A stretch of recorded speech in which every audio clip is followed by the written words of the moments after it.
Welcome, everyone, to a brand new edition of the Wrestling Underground podcast. We're T-minus 3.5 weeks until the name change of the website.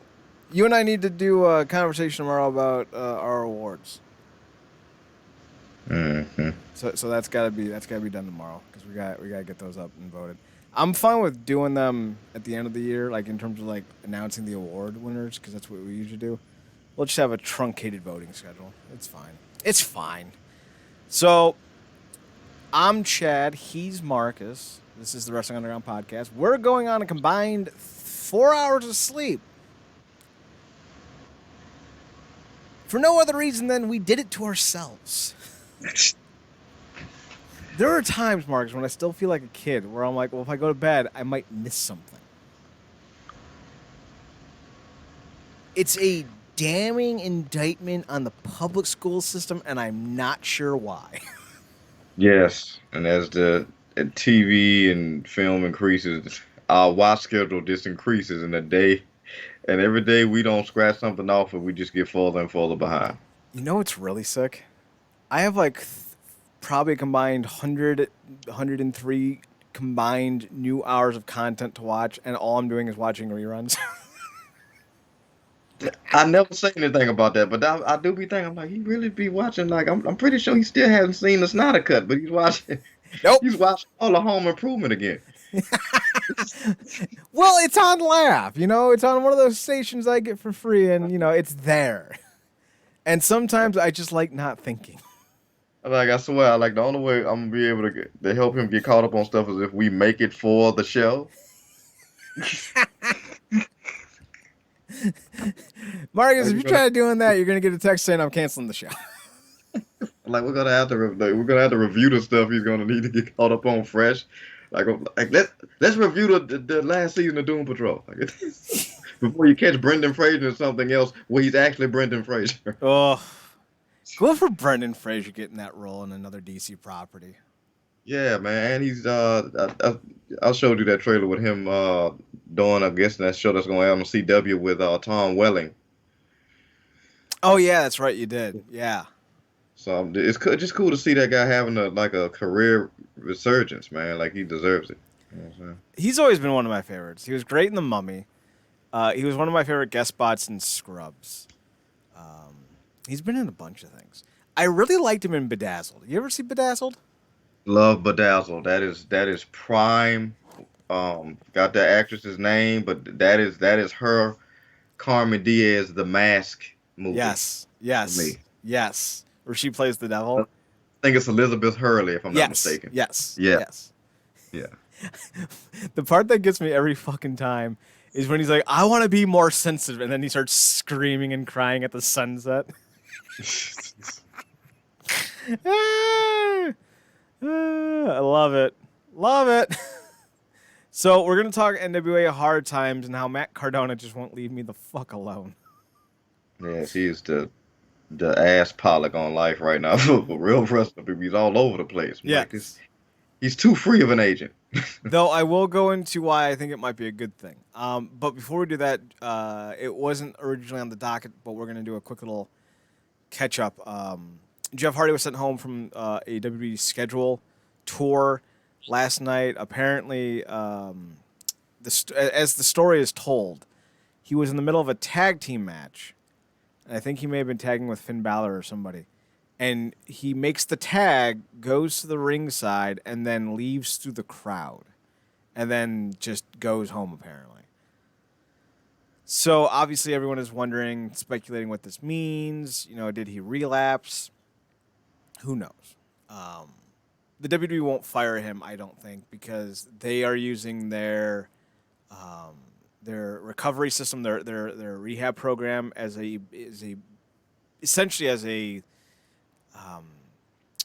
what's the term I'm looking for?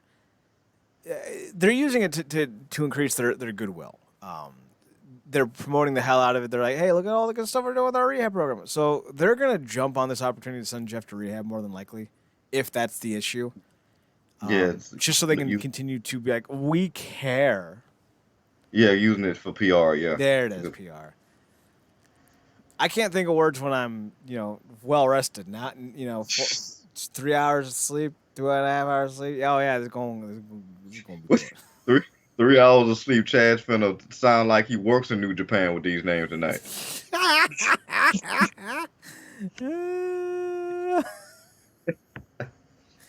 So, Matt Hardy and Rebby Sky were doing some type of, I don't know, Twitch stream, I think is what it said. And Matt said, I'm not going to go into details because it's not mine to tell, but Jeff's okay. So that's the long and skinny of it. Obviously, there's conversations and discussions about what this means for Jeff's future with the WWE, if he even has one. I think they'll send him to rehab if it is indeed a relapse. If it's more of an emotional, mental breakdown, I think they'll still keep him around and send him to therapy. But I don't see them firing Jeff Hardy, mostly because it allows them to have another feather in their look at us cap. But Marcus, initial thoughts on this? What's your takeaway? Yeah, I was just hoping it wasn't something serious because initially I didn't. I saw something that happened, but I didn't look it up to see in detail, and then just heard it with you. That's really out of character, but it also shows some mild shades of what happened with that was Victory Road all the years ago on TNA Mm-hmm. with Sting, which, like I said, this was like a shades of that. It wasn't as bad, but it almost seemed like he was out of his head with what he did. Um, I don't know, man. Maybe this is just a sign, man. It's kind of time to cut back, and if just outright retire, want to move on to something else. If you want to stay in wrestling, maybe elevate him to another role or something. But between his overall position, in terms of where he is in the company in WWE, what I would imagine he is at physically, with his body and the wear and tear, it might just be time to transition into another role that doesn't require that charismatic enigma as much. Maybe it's time for him to pull a Joseph Park or something. Well, and that's kind of the interesting thing because he's been talking a lot about doing the Will-o'-the-Wisp character in WWE. So I think he knows that he needs to do a more non-physical role at this point. Yeah. I don't know what this is ultimately. We can speculate. Obviously, his history with drugs, is leading us to think that it may have been some type of relapse. It may have been an emotional breakdown because a lot of people who end up having an addiction to drugs do so because they're trying to self-medicate and not deal with their own emotional demons. So this may be Jeff sober, but struggling with his own emotional resonance, if you will. So Yeah. too early to speculate, and it'd be unprofessional of us. Since when did we hear about that? Man, nobody wants to see anything happen Right. to format, and with everything we've been through as fans with both of them. Just want them guys to be cool, man. We don't necessarily. I mean, he has nothing left to prove in my eyes as a performer. So just hopefully, he can at least if this is nearing the end, that he can go out on his own steam. But that's bad. But like you said, I don't put it past WWE. Of course, use this towards like I said, public relations goodwill. Like, oh look, we stayed, we hung in there with him, and we fixed him. We got him on the other side of this. But no dark side of the rings here. Okay. They're like so many of my ex-girlfriends. I can fix him. No, you can't. I am so beyond your control and damage. I don't think this is the end of his career, even if it was a relapse. Mostly because Jake Roberts is still in wrestling. Now, granted, we're at that point where we can honestly say Jake Roberts, Scott Hall, Jeff Hardy, they're all kind of on that same tier. 10 years ago, Jeff, we could always say, well, Jeff, at least you're not Jake Roberts. But if this is another relapse, I don't think we can say that. Because this isn't the first time he would have a relapse since rejoining the promotion, if I remember correctly. I want to say in like 2019, 2018, he was sent home or had an issue again. Am I remember that correctly? Yeah, something to that effect. I wonder if it's one of those situations because we do have to look at where he's at too, and I wonder because I almost thought about asking like, do we think this would have happened in AEW if no other reason, like on a completely different, I guess, scale of this? Is this him pulling a Gail Kim? Get the fuck out my head. It's creepy and dark enough with only one of me in here. two of me? No. All the other voices are already scared. They're like, no. There's not enough room in here. We can't have another. Look at the ooze came on the other day behind the first move. It's like, yeah, that was a little too raff. Get out. Too raff. Yeah, Marcus, that was something I was thinking of as we were talking. Like, maybe this was his way of like, I'm done, man. Like, because let's be honest, ever since Matt left, and even before then, Jeff really hadn't been used. The WWE product has kind of become kind of like AEW Dark, where it's just a lot of matches, not a lot of story. And I think when you're just being sent out there to do the same dumb stuff over and over again, it takes a toll on you. It took a toll on Gail, and Gail just said deuces and threw herself out of a battle royal and quit. So I don't know, maybe. I don't know if that's the better scenario here, because like, I don't know, like you couldn't have finished the house show match, bro. Yeah, it's because like we've seen Jeff have moments, bad spills, and obviously, like I said, that horrible moment at Victory Road in TNA all those years ago. But him just outright just leaving like that's really doesn't seem like something he'd pull. Like, even if he was in a bad way, he at least would try to look competent out there. But this kind of seemed like an effort moment. So it's like, I don't know. And then you bring up the fact that him wanting to do Will o' the Wisp, and it's like anything that we've seen that may have worked in Impact just because they allowed them to just run with it. We've clearly seen, whether it's been with Bray or with Matt, it will not translate. No, it will not. It just won't. It will not translate in WWE. So let's tackle hard times. We'll do the quick little rundown. I'll give my review. Did you catch any of it, or did you just peruse the highlights? Yeah, I caught the highlights, but I got the full birth of it, man. And that's just like it kind of take me right back to the preview where we was like, I like this, I like that, I like that. Why is this on the menu? This isn't even this kind of restaurant. Listen, I like some Japanese, and I like a lot of Chinese food. But if I go to a Chinese or Japanese restaurant and I see pizza on the menu, I'm going to be like, why? Porqué. So here's the results. Mims defeated Jax Dane. The Hex defeated Team Ambition, which is Kylie Ray and Tootie Lynn, and Miss Kate and Natalia Markova. And then we had Genocide and Paulo Blaze with Taryn Terrell. The Hex is Allison Kay, Marty Bell, formerly of Impact, as Sienna, and, well, Marty Bell. Homicide defeated Alex Taylor, Aria Navarre, C.W. Anderson, who is no longer retired, Jamie Stanley, Jeremy Plunkett, Kerry Morton. I feel like I'm reading like the 1956 New York Yankees lineup. Yeah, and that name, Natalia Markova, that sounds like she would have been good friends with, shout out to all the Austin Powers fans, Ivana Humpalot. Yes. Well, you should do yourself a favor and look up Natalia Markova and thank me.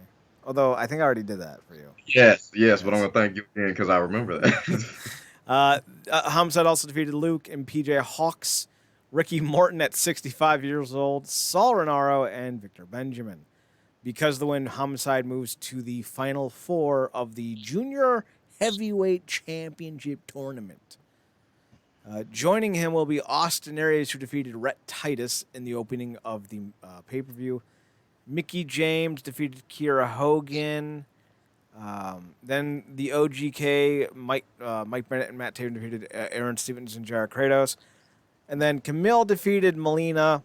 And these are mostly just whatever matches. Like, they're fine. If you like the person going over, check them out. Otherwise, I didn't miss anything. Then Tyrus defeated Scion. Now, they're trying to do like the whole, who's Scion? Who's Scion? It's Robert Anthony. All ego Robert Anthony. And you want to know how I know that? He's got a big-ass fucking bicep tattoo on the inside of his, I think it's right arm. Or his left arm. And it's just noticeable. And like you see it and you're like, oh, that's clearly Robert Anthony. It'd be like if you put like The Rock in like circa 1999 with the big Brahma bull on his right shoulder or on his right bicep. And then you gave him like a mystery angle, and like, who's the mystery guy? Oh, it's The Rock. You can tell because there's the bull. Just build. I'm like, oh, is that Hobbs trying to be a cruiserweight? The fuck? You mean a Hobbser weight? Oh, So yeah, it's not a great storyline, but Robert Anthony can work. Tyrus, he's there. This was definitely a show. La Rebellion defeated The End. This was a really good match. I liked it. It was very short though. Bestia 666, which is Damien 666's son. Damien 666 was a luchador in WCW. And Mecha Wolf 450 defeated Otis and Impero. Post-match, JTG came out with Dirty Dango, the new name for Fandango. And I don't mind the new name. I'm intrigued about the JTG Dirty Dango pairing. So I'm interested to see where that goes. But I kind of wanted The End to win because they're kind of like the modern-day Road Warriors, and I like that. Then Chris Adonis defeated Judas. Old school TNA fans from like 2010, because 11 years ago. That's old school now. God damn. They'll remember Judas as one of the main event Mafia Dixie Carter security guards. He was Mikhail Judas. He was Gunner. I don't what was his name in WWE? Man, what was his name in WWE? Jackson Riker? Yeah, that's not it it. is. Yep, you're right. So this is Jackson Riker's ex-TNA tag team partner. This was a fine match. Adonis isn't exactly the most well-known guy to be a worker, and Judas is in his mid-late 40s, so all things considered, it was a fine match. But I can't imagine why anyone would pay money for this pay-per-view. Then we had Nick Aldis defeating Thom Latimer. Turns out Thom's real name is, in fact, Thom. British people just don't know how to spell Tom, so that's something. The whole idea behind this match sucked, and the match itself wasn't very good, and yeah. Colby Corino defeated Doug Williams in probably the match of the night. This was a fun match. Colby Corino has really put on some muscle, and I didn't realize that Jay Bradley was now one of his heavies, so I was like, oh, that's cool. I like that. And then in the main event, Trevor Murdoch defeated Mike Knox, and it was fine. Then post-match, Zack Ryder makes his debut. Matt Cardona. And he throws Pope into steel steps so hard he gives Pope a legitimate concussion. And Pope has to go to the emergency room after the show. So, fuck Matt Cardona. Yeah. And then Mike Knox and Matt Cardona beat up Trevor Murdoch. And I'm thinking to myself, oh my God, they finally figured out a way to make 2007 ECW main event a show.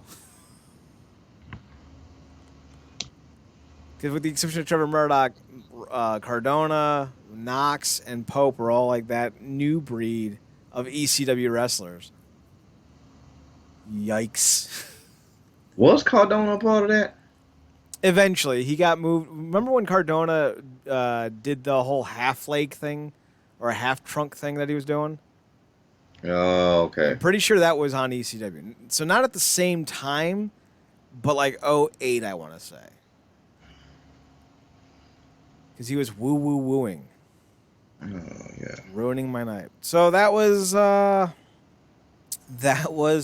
Hard Times too. It was definitely a hard time to get through it.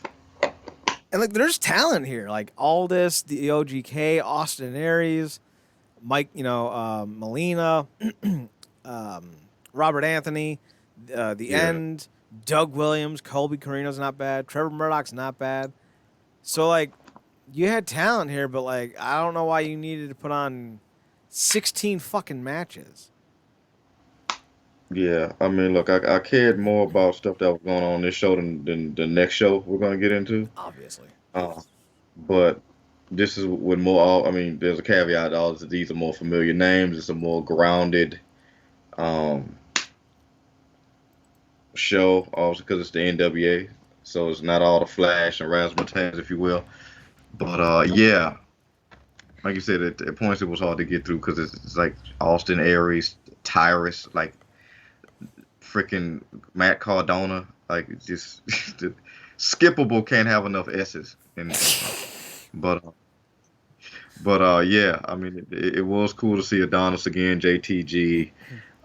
Anytime we get to see the Pope, screw you, Cardona, for giving him a legit concussion. Though probably no, it wasn't on purpose, but still. Um, even though the match was sloppy, it was cool seeing Melina get to go, for the title. Apparently, the only way Kiera Hogan got a Impact Knockouts title shot was on another brand. That sucks. But it was not lost on me. But but yeah, I also like the tag matches. Like you said, the guys that was in the paint, they look really sick. And it's just cool with everything that's going on with Ring of Honor to see the OG Kingdom do their thing, man. Hopefully they can keep that up because I always appreciate when two performers can realize that they're better together than separate. It's just more traction to be gained there, so that was cool. I liked the tag stuff was cool. Some of the women's stuff was up and down, but I appreciate it. And like you said, it's also cool for me to see Kobe Carino outside of who was that asshat? The Whitmore asshat from the Ring of Honor days. So. Oh God. Yeah, that stain of humanity. Yeah. So what I will say about this, and I think this may surprise you and maybe some listeners, if they're going into the full-flung, I know everyone hates me, so I'm just going to be a heel Matt Cardona, I could get behind that because I do hate him. And I'm not going to pretend I like him. So if he wants to go full heel, I'm fine with that. Yeah, I know this statement is completely wrong because you always have options, but I think this is his only option if he wants to get the wave that you can kind of ride after WWE. Because to me, I'm like, anytime I just really want to be like, screw you, I'm like, you always gonna be the dude that got wheeled off the stage by Kane in a neck brace that you didn't need. You got cut by John Cena. Yeah, yes, you got cut by John Cena before he was acting as a cuck in legitimate movies. Wait, John Cena was a cuck in a movie? What movie? Suicide Squad? I want to say the movie he did with Amy Schumer. Ugh. If I watch an Amy Schumer movie, that is the universe cucking me. No, thank you. Yeah, but maybe he was a side piece or something. But either way, yeah, it's he's always gonna be that dude to me that got wheeled off the stage by that last mass version of Kane. All those years ago, like you said, then got cooked by John Cena. Ugh, I hated that storyline. It's so bad. Don't, and even if he's not playing a bad guy, all he gotta do is show up with his girl. Instant heel. Jesus, no thank you. I don't need the Sarah Jessica Parker of pro wrestling. I'm good. So, heel Cardona might be the only Cardona that I ever actually fully don't truly despise, but, probably will. Moving on to the War Games. So, apparently, we need over an hour to do 2 cage matches because WWE still has not figured out that oversaturation is killing their brand. I know they want to do this separate but equal idea. But listen, sometimes it's okay to tell the women, your storyline just don't fucking matter right now. And it's okay to tell the men, y'all don't fucking bring it, so we're doing the ladies tonight. You don't need to always have them both on the same brand doing the same fucking shit. I don't need to see 14 Hell in a Cells because you got to get 7 men, 7 women cell matches. I don't need to see 36,000 Survivor Series matches because you got to get half women and half men. I don't need to see 2 goddamn War Game matches. One's enough. That's kind of the point. Like, there's only so many spots you can do in a given year in a single match, and you're going to waste them all in the first fucking bout? Like, no. Dumb. And by the by, all of these women look like someone else. I was like, oh, there's an off-brand Becky Lynch. There's an off-brand Tegan Knox. I think Tegan Knox was in the match. There's an off-brand. This is my house. There's an off-brand. This is my house now. Right? And like, who's the big tall chick that everybody wants to have like step on them? Oh, you talking about Raquel Gonzalez? No. On the main roster with the haircut, Rhea Ripley. Oh, Rhea Ripley. Okay. I know I'd get there Oh, eventually. yeah, gotcha. There's a Rhea Ripley lookalike, and I'm like, oh, cool. Yeah, You the guys are only yeah cosplaying as main roster talent. That's cool. yeah. Like the only reason why some of them girls like I was literally picking the teams by hair color. I'm like the only people that stand out is Raquel Gonzalez because she's the bigger girl in this match, and Io Shirai stands out regardless. So, this isn't good. Toxic attract. Like I'm happy to see Mandy Rose have some success because she clearly wasn't getting it on the main roster. But it's like I don't. This is kind of just paint by hair color, literally, for me. You know. Every time I see the name Raquel Gonzalez, I think to myself of Eddie's daughter. Because I think her name was Uh, like Raquel Gonzalez or something like that. It was very similar. but even she stood out more in the back half of the last days of Lucha Underground than most people in this match. Her name's Shaw Guerrero, right? Yeah, Shaw Guerrero. That's what it is. So I just realized that Priscilla Kelly is the Becky Lynch lookalike. Has no one told her that she looks like Becky Lynch and what was that chick with the Sarah Logan? She had like the raccoon face paint. Ruby Riott No, Sarah Logan. Isn't that the chick who had like the raccoon face paint on the main yeah, roster? yeah, yeah. Yeah, she looks like Becky Lynch and Sarah Logan had a kid. Oh, Yeah, so Priscilla Kelly, Gigi Dolan, or whatever the fuck your name is, nah. Y'all are indispensable and completely replaceable. Poor Dakota Kai. yeah. She's another one, man, that puts in a lot of work. Is probably very underrated, but she's kind of got lumped into this mix. And another one because she stood out because she had pink hair. So Mm-hmm. this is not taking away from these girls' talent, but a lot of these, and you tweeted about this whole 2.0 thing. We get them finally trying to invest in this younger talent, but you just don't care about so much of this younger talent. Like somebody like Steiner stands out, but it's because it's so obvious he's a Steiner, you can't run from it. They try, but you can't run from it. So, and it's just weird, man. It's hard to adjust to this. Maybe it's just one of them things where like this NXT is beyond where a lot of the fans were because it's not their thing. It's the death of a brand, Yeah. you know. So it's not great. So let's see, who won the first match? We had Cora Jade. Not even going to pretend to know who that is. Io Shirai. I can't believe she's still at the company. Kaylee Ray. So I guess NXT UK is dead? I don't know. Raquel Gonzalez. No, you are not related to Eddie Guerrero. And Dakota Kai, who is fine. She's kind of like, what is she, New Zealand? She's the New Zealand Bailey. It's like, yeah, cool. Then you had Toxic Attraction, which was Mandy Rose and Gigi Dolan and Jace Jane. Wait. Oh, wait, no. All right. All right. Dakota Kai was with the villains. I was like, wait, what's going on? Never mind. We're good. And listen, you said before not to take away from the talent, but I'm going to do it. Most of them suck. Most of them aren't very talented. Most of them aren't very athletic. Most of them are very much cut and paste. They all do the same three moves. You got the forearms, and then you get the big drop kick, and then someone tries to do some goddamn flippy shit. Pump kick and then a knee. Right? Like, Jesus Yeah. Christ. Like, you know you can do something different. And then, like, I look at Impact. I'm like, they do different. They do different. Because, like, you're not going to confuse anyone with Rosemary. Like, even with, like, Holly Dead, who, by the by, I am becoming a nice Holly Dead fan. Not, like, a huge Holly Dead fan, but, like, all right. I get you. Su Yung, they all have face paint, but they're all very different. Even Abaddon, who I just kind of want to see without the face paint because she's actually quite gorgeous, and then you see the face paint and you're like, nightmare fuel. Yeah. Yeah, it's weird. It's like all these years I've almost settled into Rosemary with the face paint. Even though you can constantly tell she's beautiful under. It's like, yeah, but it's something about her with it on though, man. Minus the fact that she probably tried to kill me in character. Poor Bravo. That's still a narrative, poor bastard. He can't get from under.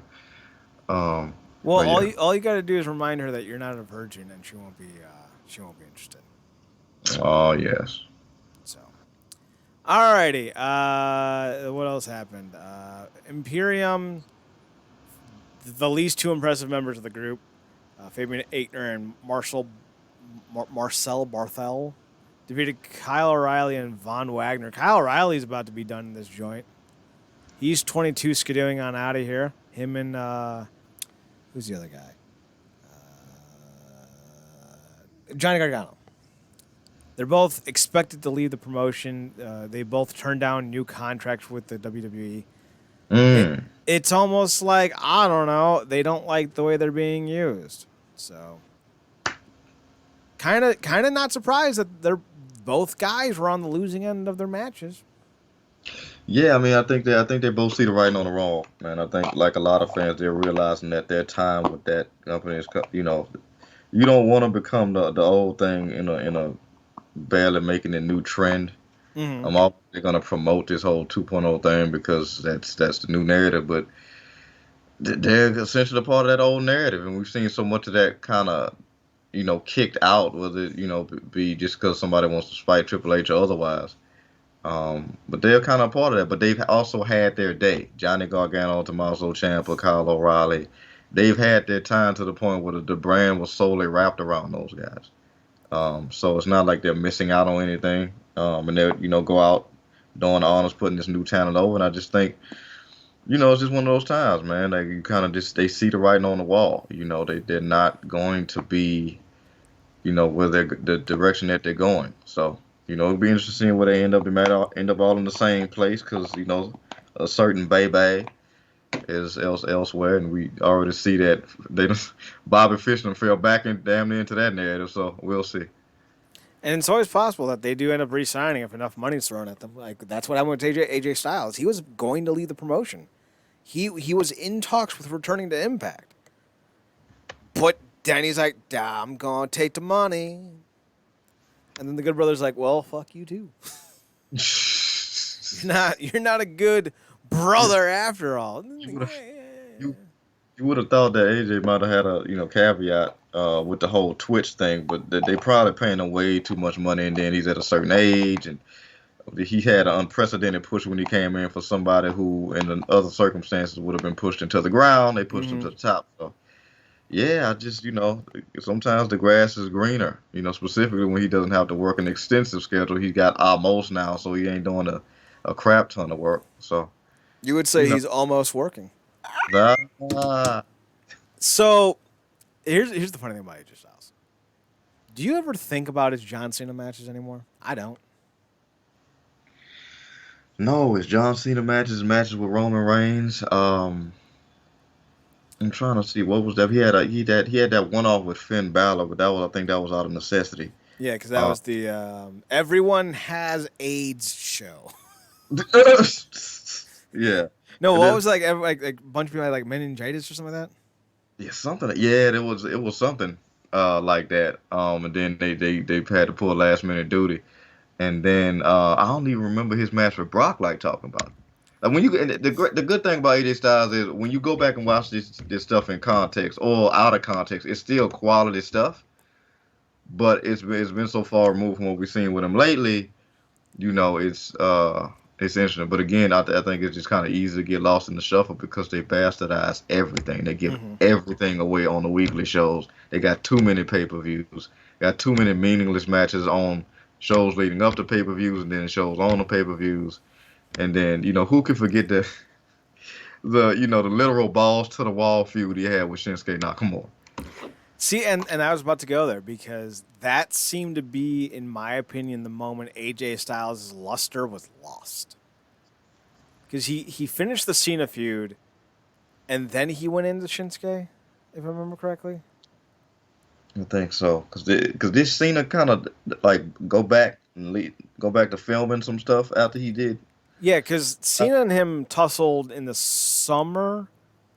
I think it was like from June to August, and then Cena left, I think. Or they were moved on different brands, and then at Royal Rumble the next year, they had their final match where Cena finally won. Which, Yeah. again, like, all three matches were great. Or Mhm. 2 matches in the tag team match, but whatever. But, like, after that, he was in the Nakamura feud, and then like, the Ambrose feud was bad. Yeah. And, you know, the Lesnar match was great, but the feud was stupid. They never really did a good Daniel Bryan Styles feud either, which Yeah. was, again, stupid. Then he got fed to Orton. He was like, "Oh my God, his finish is a springboard." Well, we know how that's ending. Yup. Anything to pop the Orton. So, yeah, Styles, yeah, so it's just, it is what it is. And, like, here's the problem. I don't mind WWE going back to the big Haas mentality. The problem is they have maybe 2 people to do it with. Joe Gacy's a hell of a hand. And then Braun Striner. Braun Brocker. Brick Breaker. Brick.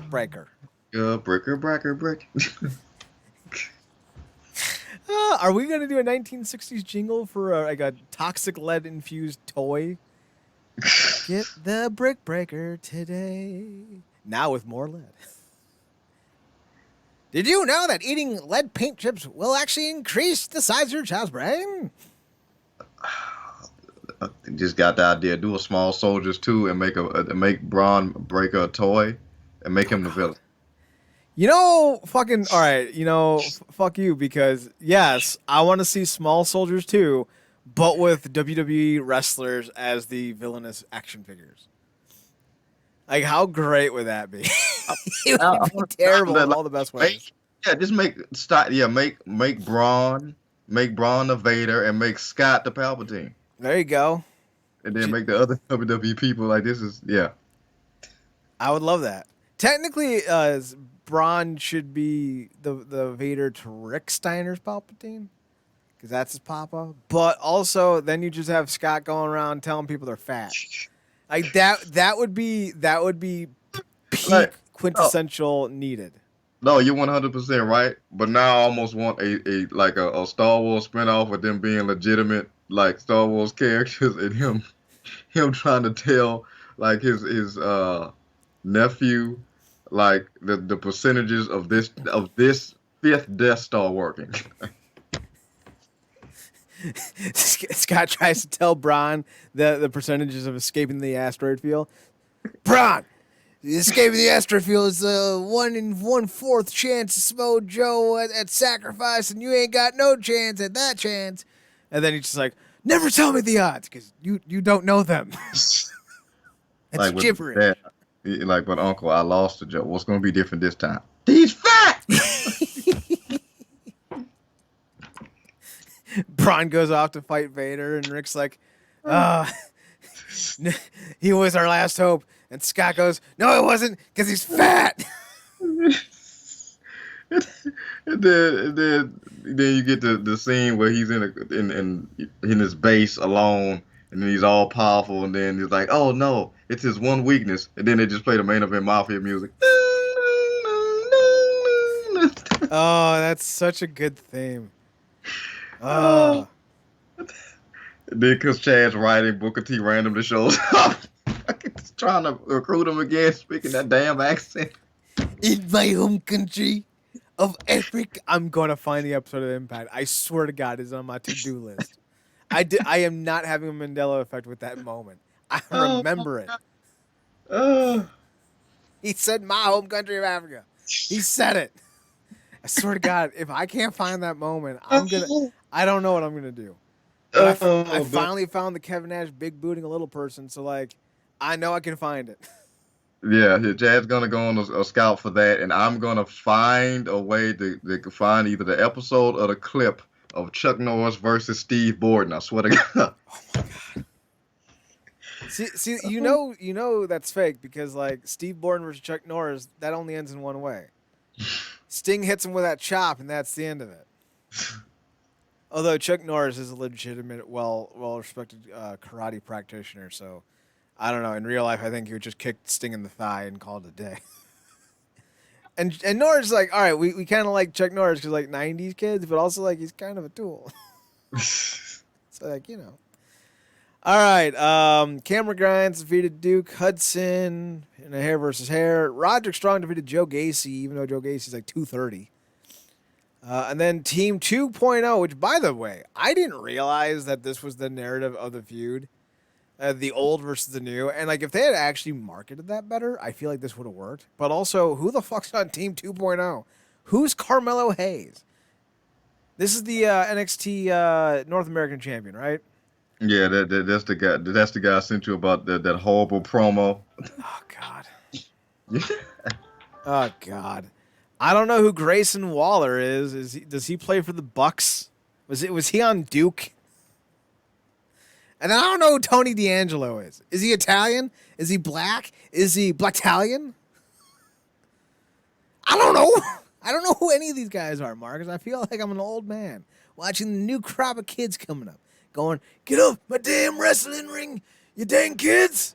You got 10 seconds. Wait a minute. Eli Drake, you ain't old school. You're like mid school, damn near 2.0. All right, you're like 40, but like you also just debuted last year. So they tried to bring back the Glorious because, like, obviously this is like they're gonna be their last big show. So Ciampa and Gargano did their Glorious thing, but only instead of it being Bobby Roode, it was Pete Dunne. And then he just walks away scowling. And then LA Knight, Eli Drake walks in going, yeah, War Games, yeah.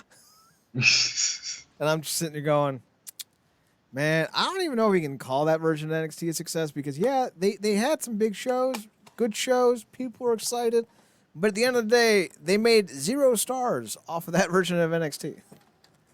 Yeah, it was like everybody called it basically or came to call it basic super indie. Yup. And That's what it was. you know, that's really what it was. And I think we talked about like some of the last big stars that they made probably were the women. Obviously those 4 horsewomen or what have you. But there's not been a lot of names after that. So, we'll see what this brand eventually turns into. I mean, you got, the Usos, younger brothers coming up through there. Obviously, Braun is the emblem on the Cadillac at this point. Had him close out the show with a big win. But Do yeah, like either of us think he's actually staying in NXT for any length of time? I don't know, but it sucks because he's stuck between a rock and a crap place. Because you're stuck in neutral in NXT, but you're going in the reverse and breaking off the shift on the main roster. And that's something that needs to be pointed out because he's literally like Marcus. It was this time last year he was a member of the Baltimore Ravens practice squad. He has not been doing this that long.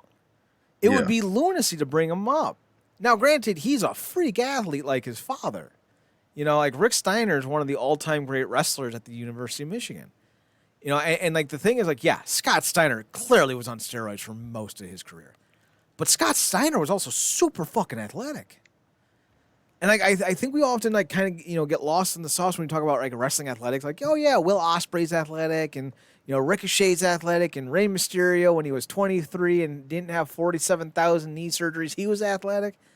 But we don't look at someone like Rick or Scott or even Braun Steiner and go, oh yeah, they're athletic, but they fucking are because they're 260 pounds, run a 4.40. Well, I think Braun ran a 4.640, but still. They can leap as tall as fucking Myles Garrett, and fucking like shift their weight on their hips so fast that they can do like a fucking a roll into like a standing head stand. Like it's ridiculous how crazy athletic the Steiner family is. By the by, I just looked up Tony D'Angelo. He's in fact Italian, not black. And he's an Italian stereotype, so I'm instantly offended. He wears a wife beater. He wears, what is that, a fucking pompadour, a fedora? He's got a gold chain on. All of his fucking vignettes apparently are him in front of like a Brooklyn-like fucking cityscape. And I'm just sitting there going, this to me would be the equivalent of putting Big E on a plantation with KFC and watermelon and being like, all right, go. Oh, dear God. That's how this is. Like that's the 1-to-1 comparison. And this is how this is how they always do Italian characters. It's always, I'm from New York, Taz. Always with the fucking hats. Big Vito, Little Guido, fucking Johnny Stamboli, Chuck Palumbo. What was it? Freaking what was the name of that tag team? FBI, Full-Blooded Italians. No, but that too. The crack 'em in the mouth. The Deuce and Domino. Will they tell you? Oh yeah. No. Okay, okay. They tried to be 1950s Italian stereotypes, but no. Deuce is Sim Snuka. Well, maybe he. I should say this. Maybe he is Italian because he's adopted. So I don't know. But he may be Polynesian. And then Cliff Compton was the other one, and I don't know what he is. But yeah, that was bad. You had the Mamalukes in WCW. Like, I'm just like, can you do something that isn't mafia or Brooklyn based? Like, please. Like, my God, we invented the goddamn guitar. Like, can we get something? We speak one of the original Romance languages. Like, can you give us something? Wait, I forgot. Do you remember the 2005? What were they called? They were like super tanned, super thin, and like, what were their names? Oh, God. They were terrible. I can't remember their names because they were terrible. That's why. It's like Anthony Rizzoli or something like that. Ugh. The Heartthrobs. There it is. That was much better. Those two dudes suck too. Yeah, vaguely, because yeah. Yeah, I think they popped up in TNA with Christy Hemme for a spell. When she was bringing in all the tag teams to fight the Voodoo Kin Mafia. Yeah. You know who else is Italian apparently? John Cena. We don't claim him. Like, what's the percentage on that? Because I feel like he. I feel like. Do you remember Dave Chappelle's what was it? Race draft or whatever it was? Yeah, because I feel like somebody did an ancestry in me, and yeah. Can we trade him to the to a different race? We're willing to negotiate. We'll even throw in a Taz kicker too. A Taz kicker. I'm from Red Hook. Yeah, that's literally your personality. You're that guy now. Tony D'Angelo. Oh, and his name is just so goddamn cliche. Marcus, I cannot express how terrible this is. No wonder no one watches this fucking show. Speaking of reasons why people don't want to watch the fucking WWE. I guess I skipped one. We'll add that in the next one. Apparently, Eric Bischoff slandered the good name of Seth Rollins. So they're talking about Seth Rollins getting jumped. And Bischoff was sympathetic to what happened to Rollins, but he was also confused as to how Seth didn't see it coming and felt the situation made Seth look bad. Quote, I've been on the receiving end of one or two of those. I felt bad. For Seth, I also wonder why he didn't see it coming. I thought the same thing. That dude was chugging along. Like, how did you not see that? Yeah, I think he did, and he braced himself at the last minute and like kind of caught him by the caught him in like a headlock and then went down with him. It probably looked like he got speared, but I saw that he caught him and then fell with him.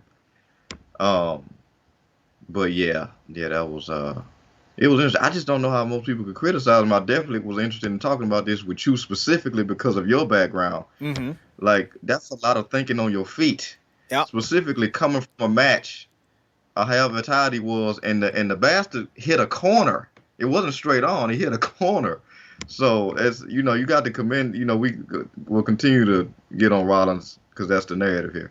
But like you got to be quick with that because you have to be both cautious for your personal safety and then think for the company at the same time, which you really shouldn't have to do. Mm-hmm. But it's interesting with that. Listen, I'm LeBron James. Seth Rollins is a Fisher-Price dunk hoop.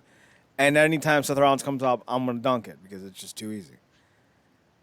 He goes on to say, Bischoff goes on to say, for Seth, I always wonder why he didn't see it coming. The angle I saw it from was shot from a fan, but Seth was walking towards the back, and the guy was coming from Seth's 2 o'clock position to the right from about 15 yards away. Now, I think Seth had his head down because he thought everything was over and probably didn't expect, or hopefully didn't expect it. I can kind of understand it, but here's what made it look bad for Seth.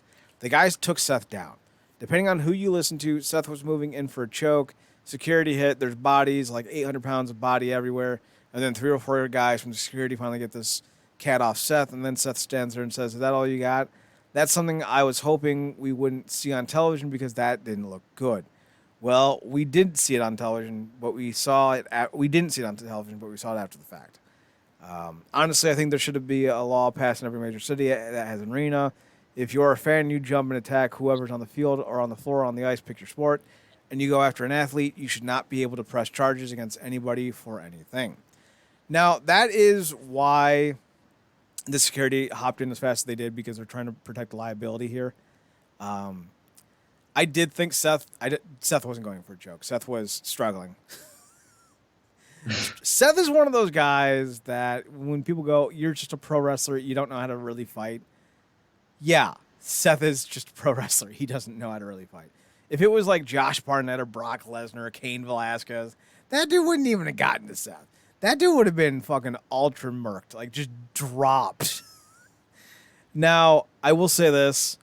Security really fucked up on this one, because how did first of all, the gentleman is 300 odd pounds, 5'2". It wasn't like he was hard to catch or hard to miss. So the fact that he got down from the seated positioning down to the floor, and that there was no one there to stop him, see him, or even attempt to wrangle him, shows an utter lack of security enforcement, which pisses me off, because, like, goddamn, how do you miss that? Secondly, Seth looked like a chump getting taken down by some random ass fan who clearly has never worked out a day in his life. And number 3, I miss the days of Macho Man punching people when they get in the ring. Like, I would have loved it if Seth had just thrown a flying knee into the dude's face and, like, dropped him.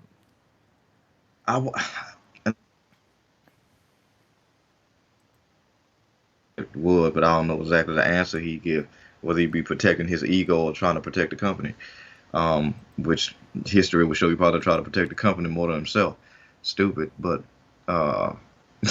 noble. Stupid, but noble. Yeah, it's just interesting, man, because I just watched that video. I don't know if you remember it. And they played the video over the track where Stone Cold was talking about a match he had with Triple H and how a guy rushed the ring. And Triple H went from, like, he switched on a dime because he immediately started attacking the dude. And he took him over they slammed him with a German, and then just like railed into him and was yelling at security to get their ass in the ring. But he talked about like how grateful he was because he was, protecting him basically. But also in that was a different time, and everybody in their mom suits for everything. And like you just said about that whole law thing, it would be great if there was a situation where they couldn't sue. But this is weird too, because y'all almost got to thinking like, was he even thinking about job security in the moment? Like, oh my God, would they cut me to avoid a lawsuit? Because that's a good question. Because they done dropped people for less recently. So it's weird that somebody even in his position in the company would have to walk on eggshells. But I think it's just kind of weird that people in the industry would go out to Seth, because regardless of how you feel about Seth or the situation about how he looked, it's just too dangerous of a situation, I think, to even go to that minute of a scenario, because that could have been one of the women. Yeah. Ask Sonya Deville. You know what I'm saying? That could have been one of the women. And obviously that would have never happened to Reigns, because it would have been with the Usos, and that would have been funny. Would have never happened to Brock. It wouldn't have happened to a lot of guys. But would love to see someone try it on Brock. I don't encourage bad behavior because I don't support bad behavior, but there's that little part of me, that little brother, because that's what I am. I'm the little brother. There's that little brother part of my brain that goes, okay, but do it. I want to see what happens. Do it. Oh man! If someone runs up on Brock, how do you think that's gonna go? Viscera. Viscera goes everywhere. Absolutely, absolutely. But it's just it's crazy, man, because it's just so dangerous of a situation. Like you said, how did he get that far? And then why wasn't they on it quicker? So Maybe it's he's the third man. yeah, but it's because of everything that's going on, and obviously how long they waited and worked to get crowds back. Mm-hmm. There should be some safeguard in place for these performers. Of like you shouldn't have to think as much as they have to think on their feet about anything else in their own personal safety when those situations happen, and that's just not the case. And that dude could have had a knife. He could have had a number of things. I mean, Mm-hmm. obviously, as you get checked, but we done seen more deadly weapons uh, that prisoners have made that can go under the radar. So you just, it's all bad, man. They got to tighten up on that. Marcus, there are so many ways you can hide something on somebody Yeah, that can get by security. So yeah, many. And like I don't want to give anyone ideas, so I'm not going to. But think yeah, of like any type of non-metallic eating utensil. If you can make it into a shiv in prison, you can do that in real life. So yeah. like, if you got a girlfriend, you can hide places. If you're brave, you can hide it in yourself. Like, there's a lot of ways you can get stuff past people if you're dedicated enough. So, Yeah. Sharpen the toothbrush to hell. Like it's just right? like you never know. But they got to they got to get better at that. I hope something happened to that guy. Like Oh, he somebody got like arrested. yeah.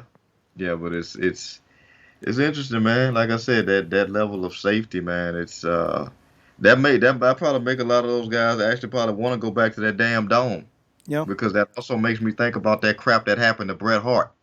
Well, I was just Which about to bring that up because yeah, there's an expectation of perseverance when it comes to the letter of the law. If someone attacks you, you are legally allowed to defend yourself to a obvious extent. So if someone jumps you, Marcus, and you throw a flying knee in their face and drop them, they're gushing blood and their teeth are all over the place. And if they started, if you felt in danger, you're justified in your actions. So when that dude who got tackled by Bret Hart got tackled and roughed up a bit, like they were within their rights to do it. The problem comes when Cash Wheeler, Dash Wilder, Dash Ryan Reynolds' character from National Lampoon, Rise the Tide or whatever. When he sucker punched him when he was getting escorted out, that's where you open yourself up to a lawsuit. So if Seth had like saw the dude coming and just like kicked him in the gonads and then walked away, he'd be fine. He could try to sue, but he wouldn't win because the dude broke the law and got his comeuppance. So like there isn't a lot of worry about getting sued in that kind of a situation because you're well within your right to defend yourself in every state. yeah, So there's not that much of an issue, but there is, depending on like how far along in the course of events that you retaliate, like with Dash or Cash, whatever the fuck his name is, that could have gotten him arrested. Because even though the dude broke the law, he had been detained. He was no longer a threat. He was being escorted out, and you could make the case that he was being mistreated and abused because even though you break the law, you still have rights. yeah. So it's a curious case. It's so interesting, man. Like how you can still come out as a victim even though you started some shit you couldn't finish. Yep. Now, and like the stories of like, whoa, I broke into the guy's house and fell on a knife and I sued him. Those aren't real. There might be one that was, but there's always extenuating circumstances that always gets left out of the conversation. Marcus, I'm sure you've heard the story of the woman who sued McDonald's for burning herself with coffee. Oh no, but I did hear about that breaking in the house thing. Because it's that's really Well, so like stupid. the frivolous lawsuit point of entry, like the big bang of pointless lawsuits, always circles around this one lawsuit with McDonald's. It was like 25, 30 years ago. Woman orders a coffee, spills on herself, and it burns. And she sues and she wins. And they're like, well, yeah, obviously coffee's hot. But the point that everyone always ignores is the coffee wasn't just hot. It was scalding hot. She had, again, I think third degree is the least of the burned or first degree is the least of the burn. She had either first or third degree burns, depending on which one. I think third degree burns is the least. I Yeah. think. And she had legitimate third-degree burns on the inside of her thighs from the coffee because it was not regulated. It was overly hot. It was beyond consumable. So people always ignore that because that doesn't make the story interesting. Yeah. So there's always extenuating circumstances to some of these lawsuits that people think are frivolous. So keep that in mind because it's not that easy to sue somebody because you have to prove that you were a victim of their negligence. Yeah, burden of proof, and then and specifically when it comes to intent is a mofo. Mm-hmm. Yeah. The law is not that complicated, and it's not that easy to skirt. Like a lot of people are like, "Oh, the law sucks." It actually doesn't. It's quite well written, which is why people oftentimes have an issue with it because it really does come down to what you can prove. Just going, "Well, I know you did it." Did you? Do you know? Oh, you're adorable. Because the most unreliable person or the most unreliable piece of information for any case is a person's point of view. Yeah. Fun factoid. Because you will always get some minor detail incorrect or perceive things incorrectly. So, Absolutely. But for anybody listening, man, just stay your ass at home or behind the guardrails because once you jump it, whatever's clever, it's just don't. This expectation of things gonna go your way is stupid. Because you don't know, it'll be the least person too. You'll run up on Rey Mysterio and then freaking get Alpha Slam. Yeah, Dominic. You get Dominic. Dominic. Right in the head. All right, real quickly, the Crash and MLW did a show down in Mexico. It was at the Supercard event in the Auditorio de Tijuana in Tijuana, Baja California, Mexico. Mexico is a weird fucking place. The name of the city is actually Tijuana. Is the Tijuana, Baja California, in Mexico. I think this is like that little. There's like a little peninsula that's attached to Mexico that's right underneath California. I think that's where this is. I think. Otherwise, this makes no sense. A huge card. Let's see. Mecha Wolf was there. He was just on the NWA show. Mysticis Jr., he was the Mystico replacement guy. Aries. Then we had Mads Kruger, Bestia 666, Aerostar Drago. Excuse me. I tried to mute myself, but I couldn't find the button. Thank you. Psycho Clown, Richard Holiday, El Hijo del Vikingo, Laredo Kid, Kid Octagon, Alex Kane, Davey Richards, Ray Horace, Alexander Hammerstone, Pagano, Black Taurus, King Muertes. It was a big show. About 5,000 showed up. So it is good show for MLW. Problem though. Now this isn't a problem. I just want to get this in. They filmed this for upcoming episodes of their show, so they're gonna have a nice looking crowd for a few of their episodes. So that's cool. But the problem for MLW is they just lost out on a major name because apparently Will Ospreay is no longer going to be working for the promotion because of some shenaniganry. Now, the deal was announced October, and he was supposed to do some work with them, but that got pushed back, I think. But now, according to SES Scoops, Ospreay is no longer appearing in MLW because MLW is now working with All Japan Pro Wrestling. And New Japan's not happy about that. New Japan's deal with MLW ended in November, which was about the time when Will Ospreay was supposed to do his tour with MLW. It was supposed to, I guess, wrap up their agreement. And then they entered into a deal with All Japan. Now, New Japan, generally speaking, doesn't have issues working with other Japanese promotions. They're doing that joint show with Noah coming up here in about a month. But the problem is... All Japan and New Japan don't have a working agreement right now, and anytime you make a deal to work with other promotions in Japan that aren't the promotion that you originally were working with, that's very much seen as a bad business move. Like it's very disrespectful.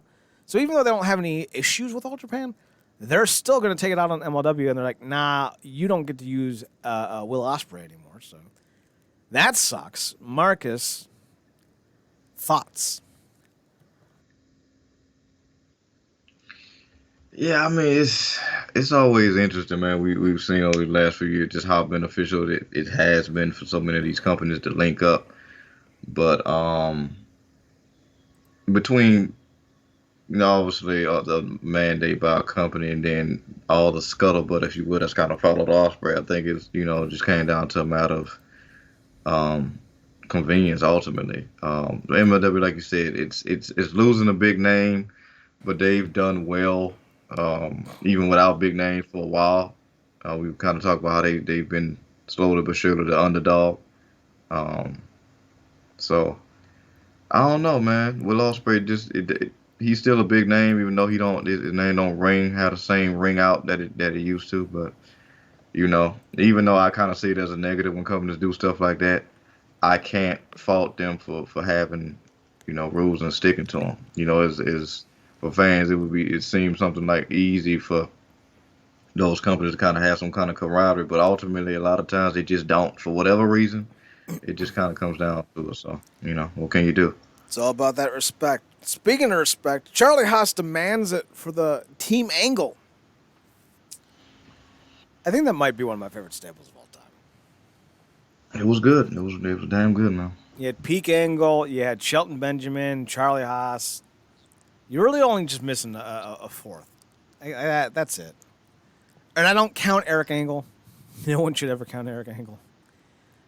So Charlie Haas believes that Team Angle was split up because of Evolution. Said, quote, "It should have been longer. What people don't understand at the time, we were getting hot on Team Angle over on SmackDown, but who was getting hot over on Raw? And that was Evolution. They had 4 guys and we had 3. When they do the mixed pay-per-views, we are starting to get a better reaction than them. I don't care what they say. You can ask Kurt, ask Shelton, but we were getting a better reaction than they were, and I think that had a lot to do with why they were broken up. So, okay, it's time to split them because they kept Evolution going. That's just the way it is." Marcus, do you believe that Evolution ended Team Angle, and do you think Team Angle had more legs to it than Evolution? Yeah, I mean, in terms of legs, I think they did. But the reason why the other team got more legs was because of the names involved, and also the narrative. You also had the whole fact that was during the great reign of H, if you will, Mm-hmm. with him just needing to have that belt. It felt like he had the damn belt for 3 years, He did. on and on. So, ultimately they just failed against the narrative. Everything was obviously Raw being the number one show, and everything kind of being pulled to that into that stable by way of necessity. Whether obviously Vince, but then Triple H had a lot of pull as well. And we also have to remember that wasn't even the evolution we got wasn't even the first form of it. That's right. Because Mark Jindrak was supposed to be in there, and then he got put out because damn near him and Old almost got put out because they was just too immature and too childish. And then things kind of went a different direction and got Batista, and then things kind of it's history. So, but I do believe it was getting more crowd participation and what have you because it's not easy to put somebody next to Angle and it work because Angle is just he's a completely different monster specifically back then. So for that to gel the way that it did, um, when we see so many failed attempts at something like that today, I 100% believe what he's saying. You know, so it just sucks, but it's that kind of mentality that if we got one thing winning, that has to be the only thing that's winning. Mm-hmm. You know. That is the unfortunate nature of things. Speaking of Angle, he recently talked about why he turned down an offer from AEW, and he said, "I considered the offer. I was offered a couple of deals, I assume from different promotions. I turned them down. But I'm a WWE guy, and my loyalty is there for right now. I'm not signed with them in any particular way, but I do have some projects coming up that is part of WWE, and I don't want to mess that up. So I'm going to stay loyal to the WWE right now." So, Marcus, Kurt Angle's hoping for some of that WWE payday. Is he foolish for doing so? I want to say yeah, but I'm trying to look at it from Kurt's perspective. I mean, he spent more time in Impact than he did WWE in a lot of ways. For him, it was a homecoming. He got the Hall of Fame. He got the, you know, some recognition in a lot of ways to kind of patch that um, wound, I guess that was left when he kind of left the way that he did all those years ago. So I feel like in his mind, on a long term scale, he's going where his bread has been buttered. In his mind will continue to be buttered just off of that relationship with Vince, and then obviously his name recognition in there with the company for all these years. So maybe just is one of those things where he just don't feel like the risk is worth it to go the AEW so late in his career and just try to get anything. Somebody like Sting can do that. Obviously Jericho is great at planning things, specifically at this stage of his career. Long term business wise and keeping a lot of things in the air. But Kurt, I just think, even though he kind of got screwed over the way that he did with his retirement in terms of going out with a bang in ring. I just think it's his safe space. WWE is a safe space. So Yeah, I can see that. He does have like a vitamin supplement health nutrition company that he's going with, so maybe he's hoping for some kind of partnership. Who knows? Moving on. WWE is going to stop releasing DVDs. According to WrestleZone, WWE will officially cease sales of their DVDs and Blu-rays in the United States beginning next year, according to Wrestling DVD Network. Oh, those poor bastards. The report notes that the last physical media release for the company will be the Survivor Series 2021 DVD, which is set to be released on December 28th. A home video release on Drew McIntyre is also planned to drop on December 14th, but after that, it seems that WWE will fully commit to all digital library of content going forward. For fans outside of the United States, Wrestling DVD Network notes that fans in Australia and Canada may also no longer see physical releases, and those in the UK will see planned releases for Day 1 and the Royal Rumble, although it's unknown what will happen following March. While the news is a bit shocking, it doesn't come as a huge surprise. WWE has been moving most of its content over to digital landscape for some time now, with the WWE Network housing most of its entire history as a company already. WWE has been releasing home videos since 1985 when the company started producing VHS tapes. The first DVD, focusing on Stone Cold Steve Austin WrestleMania 15, was released in 1999. And this is hilarious because this coincides with Impact Wrestling announcing and selling out of their Slammiversary 2020-21 two VHS box set of the event. Yes, Impact Wrestling sold out their VHS tapes for Slammiversary 2021. Now here's the big difference. The WWE releases DVDs as just a way to gouge money, while the VHS were a limited edition collector's item.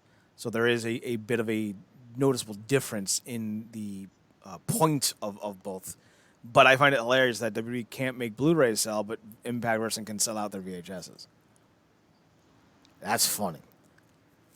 Even funnier is it was Brian Myers and Matt Cardona's idea. So, that's a thing.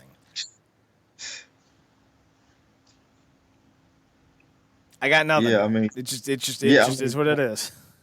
Yeah, it is what it is. One company, I guess got coaxed into, having appreciation for, and they would know better than anybody because they have had to come together after, being in WWE and kind of do that grassroots thing where they've kind of had to hustle.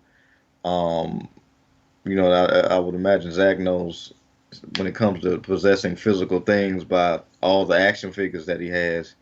And I don't know what collector's thing that Myers does, but there'll always be an appreciation for physical media, physical copies of stuff. But I think this is just a microcosm of what we're seeing on the larger scale with, I was talking, with you about my, still in the air about getting back into the, this new generation of gaming and looking into getting the Series S. For the Xbox and just that whole transition, with everything, because the whole thing with the Xbox that's winning is the Game Pass. It's just something you can't really beat. But like a lot of things, people just want their collector's item. They want something to display. They want that physical thing, and the WWE really just don't. In their mind, they just don't have to care because with their libraries, like people are on their phones anyway. They want it quick. They want it fast. They want it now. And in a lot of ways, it's probably like a smaller piece of them transitioning to something that we've been talking about with them for a longer time anyway. But with Impact, they can kind of thrive on that because something like that is a reminder and a thumbs up to the niche that's left in their audience of days of old. Now, if they could just get back to selling some of those belts, I think they can make some more money.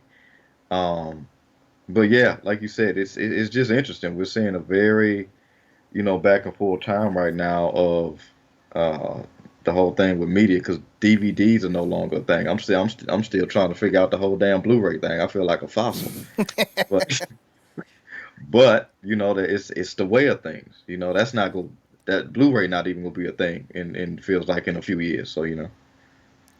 So for me, I kind of look at it like this.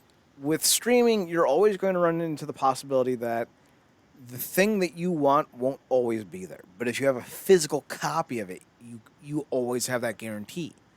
Yeah. I myself am still a very big physical media collector. I've been collecting in recent years like old DVDs and old magazines, Yeah. and it's not because like they offer something that modern technology doesn't. It's just there's a one. I like collecting things. I always have. Like I'm a collector. Yeah. And there's a difference between collecting and hoarding, and I want to be very clear about that. I don't just buy things to buy things. I buy things that will improve my collection.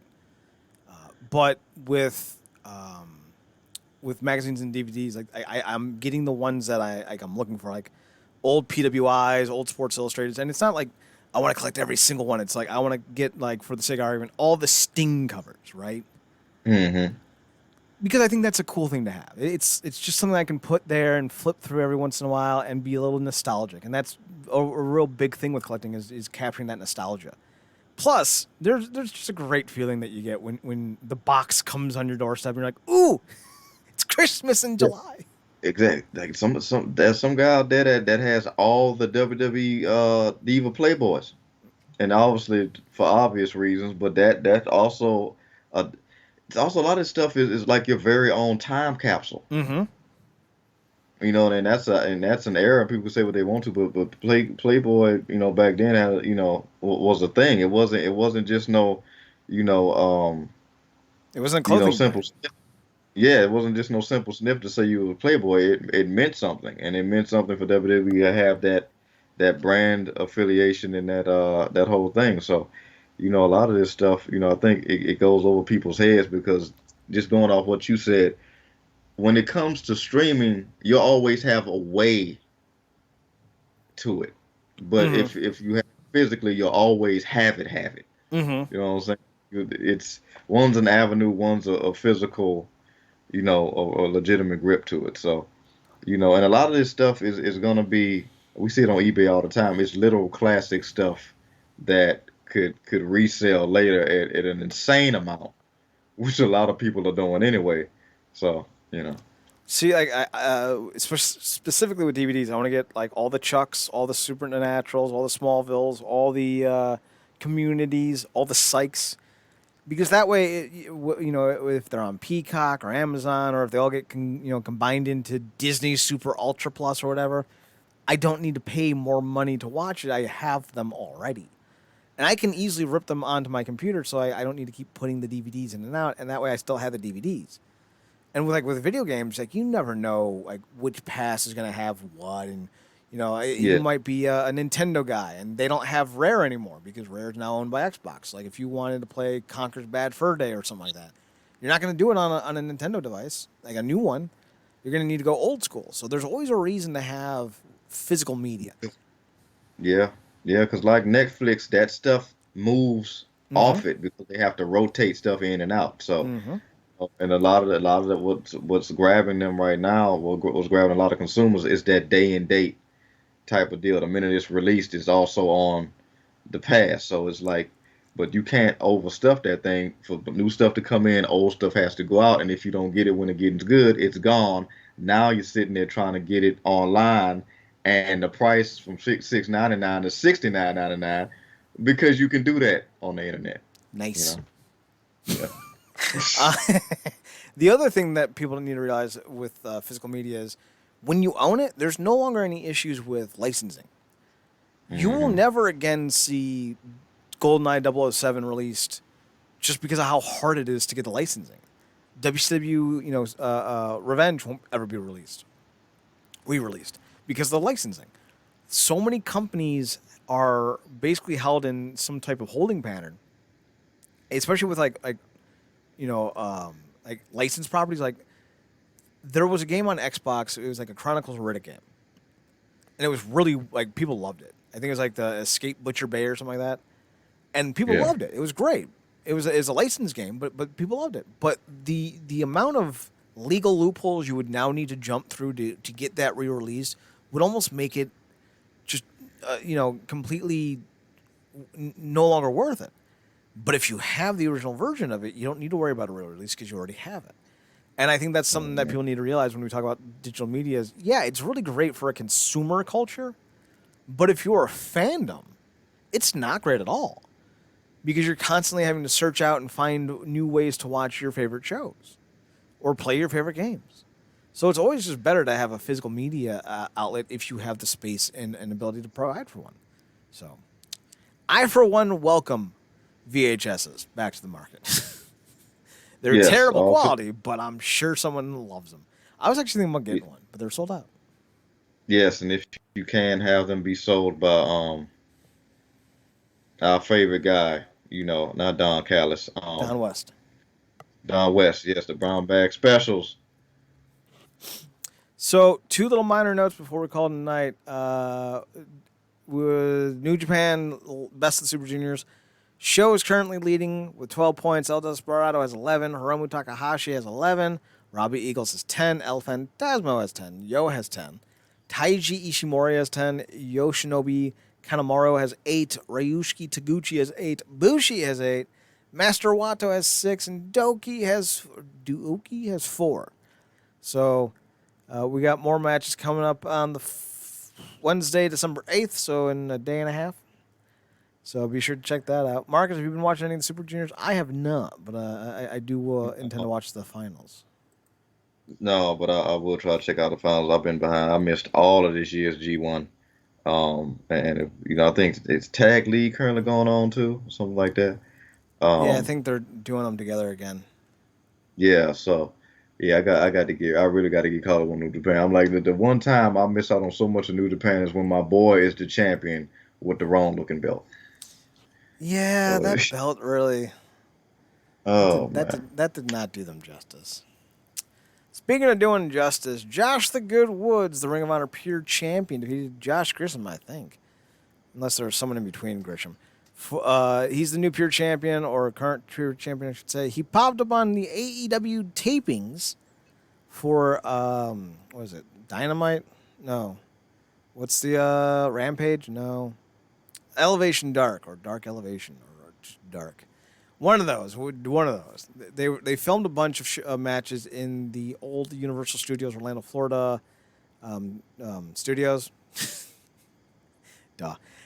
And he made an appearance to face off with the chairman, Sean Spears. Because even though he's not really doing anything with the chair or chairman position, he still carries one. La Parka, you are not, my friend. You do not strut, you do not shimmy, you don't come out to Thriller, you don't look like a giant skeleton man, and you don't wrestle at 53 doing crazy shit. So, I don't know, you ain't the chairman. Fuck off. Marcus, Josh Woods is just one of many. Jay Lethal already signed. The Briscoes are rumored to be on deck. John Grisham is rumored to be on deck. Do you like the idea of some of these guys popping up in Ring of Honor, especially Josh Woods, even if it's not for a full-time deal? yeah, because they deserve to be seen. These are superbly talented guys, man. With terrible names. Will not contest that. But yeah, Jay The Lethal looked Goods. great. Jay Lethal looked phenomenal in his match with Guevara. Um, Gresham will thrive anywhere. I love to see him and Daniel. I think they tear it, absolutely tear it down. And Woods, I mean, I think he would do great too. I would not like to see him lumped in with anything to do with the whole MMA stuff of it all. I think he can stand out on his own. But again, it'll just be interesting seeing what they fit these guys because again, AEW is amassing a lot of talent, but they're not necessarily doing what they could be doing with a lot of it. Again, I will always bring up when we talk about this the likes of Brian Cage to the point where the extremely beautiful Melissa Santos has gone on shows like, "What the freak are you doing with my husband? We love it here, but what are we doing here?" Um, and you got other than that, like when you got shows every week and the main shows, you got Billy Gunn. Like, why am I seeing Billy Gunn at this stage in the game in long matches against freaking the skater kid? Darby Allin. Um, yeah, Darby Allin. I don't no stop. Like you can put his son in there, but I don't need to see freaking. You know what I'm saying? I don't need to see Billy Gunn. Okay, he's still in shape. All right, that's fine. I don't. Yeah, he kept his ass up. Whatever. Like, Let me ask you something, Marcus. Did you hear about the rumor, or not the rumor, the controversy involving Billy Gunn's one of his sons? no, I didn't. So, Twitter activists decided. I think it was Austin Gunn, but don't quote me. One of his sons apparently, when he was 17, 16, said the N word with an A at the end, and people went for him. I think this is like 2008, 2010 maybe. How do we feel about that? How do you feel about that? Because one, I think we can all agree that any type of racial slurs, they have no business being used. Period. But on the other hand, do we want to support 16-year-olds being canceled 12 years later? I don't know. Like, this Yeah, is it's a sticky always wicket. it really is a sticky wicket because do we want to cancel Randy Orton who said it on a stream? See, Um, now there's a difference because he was 40 when he did that. Like, when I'm 16, I'm dumb. in age only, right? I'm like hard dumb. Like But at mentally, 40, I hope I'm not that dumb anymore. but mentally, where's Orton? But yeah, it's just interesting, like you said, because the first thing you kicked off the story with was these Twitter activists, Mm-hmm. and I get it, and it's interesting because again, it always comes back to like where are you going to keep the same energy at? Because if you keeping the same energy with stuff like, are you still running Guevara into the ground for what he did, or are you letting it go because he had a talking with Banks? You Now, see, know? that's interesting. Like, on the scale of fucked uppery, where do we put saying a 20, because what was he, 23, 22 at the time? Where do we put a Yeah. 22-year-old saying he wants to sexually assault Sasha Banks on a scale against a 16-year-old using an N-word once or twice in a tweet? Like, is one vehemently more egregious, or are they both the same shade of suckery? And 'Cause I then when you just add it to the yeah, you just add it to the backdrop of everything we've talked about that's been problematic with a lot of people in AEW. You know what I'm saying? What do you do with that? Because the Chad's favorite announcer, Mr. Roberts, is still there. You dig? Or we go with you slide that under the rug? and then they had that whole thing where, what was his name? The British hardcore wrestler, Jimmy Havoc. Yeah, the whole Jimmy Havoc thing where he's beating people up at a company function where he's severely intoxicated. Everyone knows he's got a drinking problem. They're like, he's fine. But then a bunch of women like, but he did bad touch. And they're like, oh, now we can't have you on the roster. And I'm just going, listen, I'm all on board firing people who are sexual predators. Like, don't misconstrue this. My point is, why the fuck are we waiting to this degree to fire that guy? If that dude gets into a fight at a company, get together, I'm not going, well, he's an alcoholic, or he's got a drink problem, or he's just goofing. I'm going, Jimmy, you're fucking fired. I don't need to wait until the things get more progressively worse. Like, that's the thing. Like, I tell people this all the time, especially because, I'm a writer. you know, I talk about sports and all this stuff, and everyone's like, well, you know, you can't just write somebody off because of 1 or 2 or 5 bad moments in their life. And I'm like, yes, you can, because that's a pattern. Yeah. That's an obvious pattern. Like, I know Kevin Porter Jr. of the Houston Rockets is going to get involved in a fight or an illegal confrontation in the next 12 months. You want to know why? Because in the last 12 months, he's been in 3. He's not changing. No one's making him change. They're allowing him to behave this way. So why would he change? So I don't need to sit here and look at Jimmy Have and go, oh, well, maybe he'll change. Why? That's like looking at a river and going, well, maybe it'll go upstream eventually. No, you're looking at a river. Rivers run downhill. They go in a certain predisposed path until you divert it physically. And that's how human beings are. Until you do something to alter a problematic behavior, they're going to keep doing it.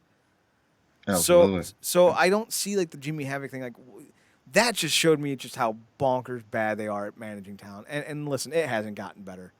So when I look at this thing with Billy Gunn's son, he's not some crazy right-wing conspiracist like Drake words. You know, and I hate to break it to America, but a lot of kids from the Midwest at 15 quote rap lyrics and use the N-word because they think they're being edgy, not because they're being racist. In fact, intent really does matter. Yeah. So I don't want to sit here and go like, yeah, he needs to be fired. No, because he was 16. He's in his late 20s, early 30s now. I'm willing to go, okay, you've not been a problem since then, so clearly you understand how stupid you were. Now, if I find out he's got like 2 lightning bolts on his bicep, or like his favorite, author is Adolf Hitler, we'll talk again. Absolutely. Believe me, we'll talk again, because now they're like, oh, okay. Now it wasn't just at 16. Yeah, because we talked about a Nazi humper, and then yes, we're definitely going to talk about a Nazi lover, and and this is not us calling for people to be perfect. Humans are gonna human. Mm-hmm. But there's a line. Like there's a line where you go, okay, but no. There's a line, and then when a company that purports verbally to toe a line and then pushes it back, or for depending on the level of convenience they have around a certain individual, like, again, keeping that same energy, you got to be consistent, man. I don't care who it is. Like we've been fans of Sons of Anarchy. They rarely moved out that Mr. Mayhem thing. No. You got to meet him. You cross certain lines. The only reason why this club works is because of the rules, and you can't go outside those things, man. I think people need to have more codes, more internal codes, because once you establish what you believe and think is right and wrong, you're not going to be adjusting yourself because so and so said this or that side said that. So you'll always stay with where you're expected to be. Like, I don't like bigotry of any form, so I'm not going to be a bigot.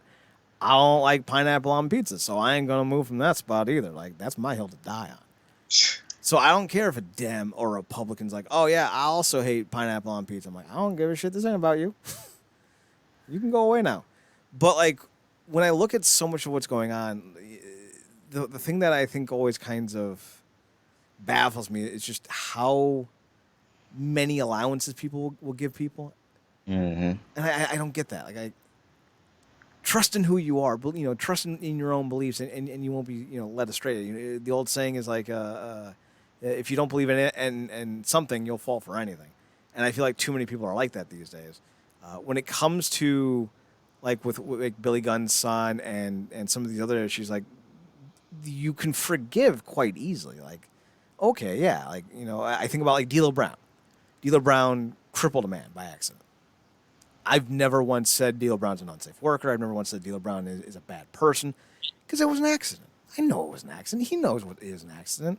He's been broken up about it, for the most of his life since it happened. And Draws, never really, to my knowledge, had an issue with D'Lo, because even he knew that was an accident. But then you look at Nia Jackson, it's like, well, look at all the things she keeps doing and how brazen she is about it. Almost like she doesn't care. So, yeah, she's never paralyzed anyone.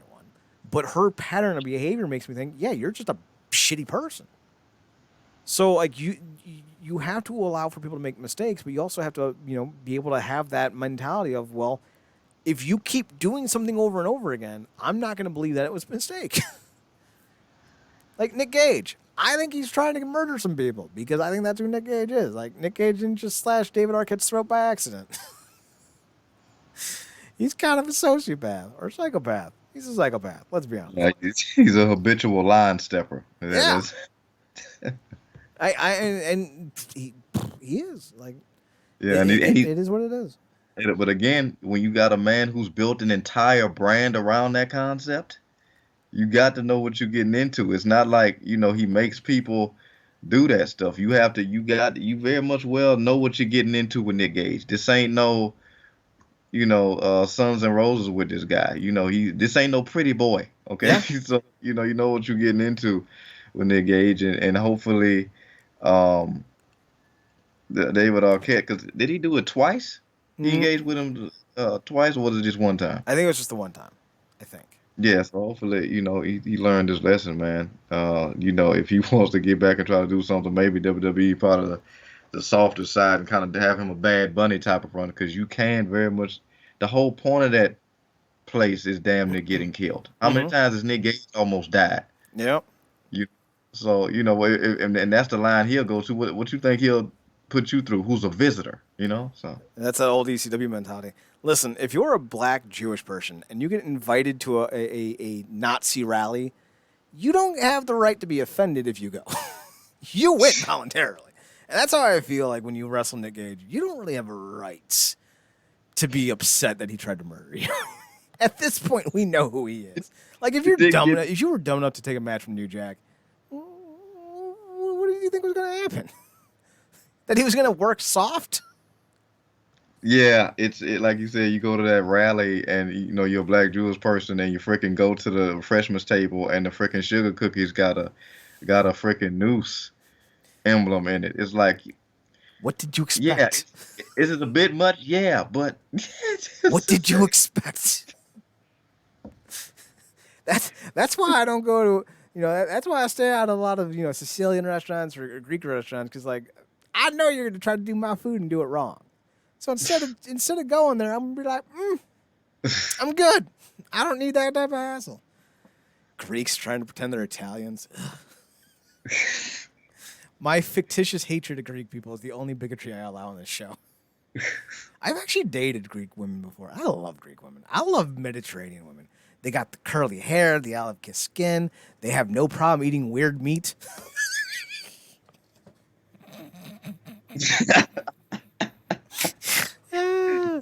Oh, you eat lamb? Okay. I got some lamb for you. This shit took a turn for the weird. And we was just talking about a freaking Josh Woods going to AEW. Yeah, he's going to AEW. Yeah, good for Josh. Yeah, man. Do your thing, man. Do your thing, kid. Although if he does go and sign a long-term deal, he's just going to get lost in the shuffle. That company's like the difference between them and WWE is like AEW is trying to use all their guys. Like they have 4 shows that no one watches all but one of. Like, oh, you watch Dark Elevation for an hour and a half? Why? Let me tell you this, and I definitely don't want Impact to just be an hour, but I do appreciate the simple, simplistic and easy go lucky hour that is Dynamite. I mean, not Dynamite. Oh, Rampage. Yeah, Rampage. Yeah. See now with Impact or like with other promotions, I think if you did that like 3 times a week, like an hour 3 times a week, I think you would be fine. Because it would be a lot more digestible, because like you're only doing 42 minutes each night of actual content. And like if you do it Monday, Thursday, Saturday, yeah, that would be gravy. 2 hours is fine, but like 2 hours is 2 hours is fine when you only had 2 shows or 3 shows on TV. Like when Raw and SmackDown and Impact were on, or Nitro and Thunder were on, or Nitro and Raw. I mean, it was fine to be 2 or 3 hours because like that's all you were gonna get. But today, with YouTube and Twitch and all these other streaming options, and the fact that fucking AEW already has 2 shows, Impact has 2 shows. One's, I think, just on Impact Plus, but still. It's like, yeah. Oh, they have 3, because, well, no, No, I think they got rid of Explosion. So I think it's just 2 because they have the behind the scenes or whatever it is, behind the impact. Anyway, all right, Marcus and I are gonna text tomorrow and talk about our pro wrestling awards, and we're gonna get that skirted away. We'll probably have those up hopefully by Friday or Saturday on the website realnerdcorp.com, REALNERDCORP.com. Be sure to check them out. We're on Twitter at NERDCORP, on Instagram at Real Nerd Corp. Marcus, you can be found on Twitter at Paradox Kid, PARADOXKID. That's me. You can also find him on his other podcast, The True Penny Show, where I doubt they talk about Nazi rallies. I feel like that's exclusively our thing. Yep. Nazi rallies, 69ing, and Nick Gage killing people. Just a typical Tuesday or Monday evening here. I miss Shara Schreiber just because it was such an easy thing to dunk on Seth Rollins about. You fucked a Nazi. You fucked a Nazi. God damn it, Seth. Maybe sent a dick pic to a, at the time, married woman. Yep. And it was Seth. Now we know why you CrossFit. If Seth CrossFits and owns a large truck and or SUV and or sports car, we all know why. We all know why. Marcus, your other show is The True Penny Show, TruePennyShow, on Twitter. Check them out over on Twitter at True Penny Show. I'm on Twitter at Chad Nerdcorp, CHADNERDCORP, and on Instagram at Chad's Photo Hut. Be sure to check us out. Check me out over there. Next Monday, we'll be back for another edition of the Wrestling Underground podcast. We'll probably reveal our Wrestling Underground Podcast Award nominees on Monday as well. Well, we'll put them on audio. They'll probably already be out, hopefully, by then. So, it's going to be a busy week for me, and I'm going to eat and go to bed. Woo! So, from me and Marcus Green, thanks for tuning in. Thanks for checking us out. Thanks for giving us a chance. And remember, as always, to watch more wrestling and don't be a bigot. Marcus, take us home. Good night.